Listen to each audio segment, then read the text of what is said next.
Hello, and welcome to this short video on how to write a basic academic conclusion. A conclusion is the final paragraph of an academic text and usually serves two functions. Number one, to summarize and bring together the main areas covered in the writing, which might be called looking back. Number two, to give a final comment or judgment on this. The final comment may also include making suggestions for improvement and speculating on future directions. Before I begin, I'd just like to make a disclaimer. There is no one way to write a conclusion, but this video and structure will help lower level academic English students and students who are new to academic English to identify the key sections of a conclusion.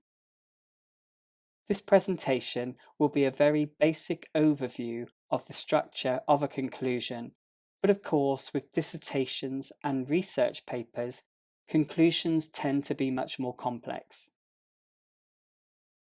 Okay, so let's begin with the basic structure of a conclusion.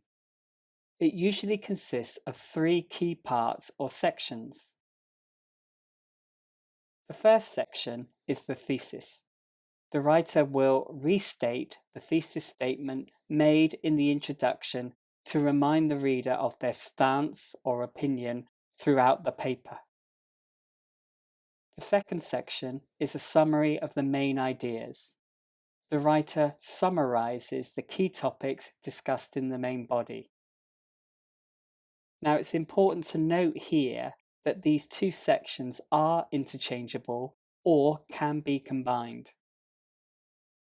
The third section is the final comment or overall judgment. This is done through a recommendation or a prediction or a solution. The final sentence should generally be a future focus on what needs to be done. Okay, so this slide is going to be an example of a conclusion, but before I show the example, I'd like us to look at the question. So the question is this: corporate social responsibility is an important consideration for business. Do you agree?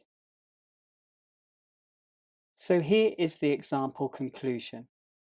What I'd like you to do is read through the conclusion and identify the three key sections of a basic conclusion.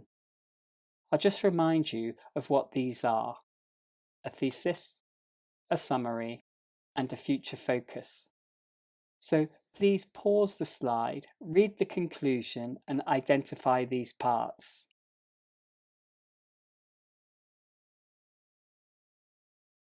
Okay, so let's analyse the conclusion. The first sentence is the thesis. This reminds the reader what your stance is, and in this conclusion, the writer agrees with the question, but for larger companies. The next sentence is the summary. The writer has summarised the key points made in the main body paragraphs. The key topics in the main body are environmentally friendly, support local companies, and provide positive working conditions. The main body also provided credible evidence to support this with improves profitability and encourages outside investment. The final sentence is the future focus. This can be a recommendation or a prediction or a solution. In this case, it's a recommendation, which is based on remaining competitive and focusing on sustainability. Okay, so that's the basic structure of a conclusion. Now we'll look at academic phrases.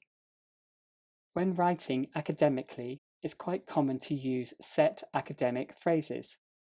This slide shows a range of phrases that can be used to help structure your conclusion.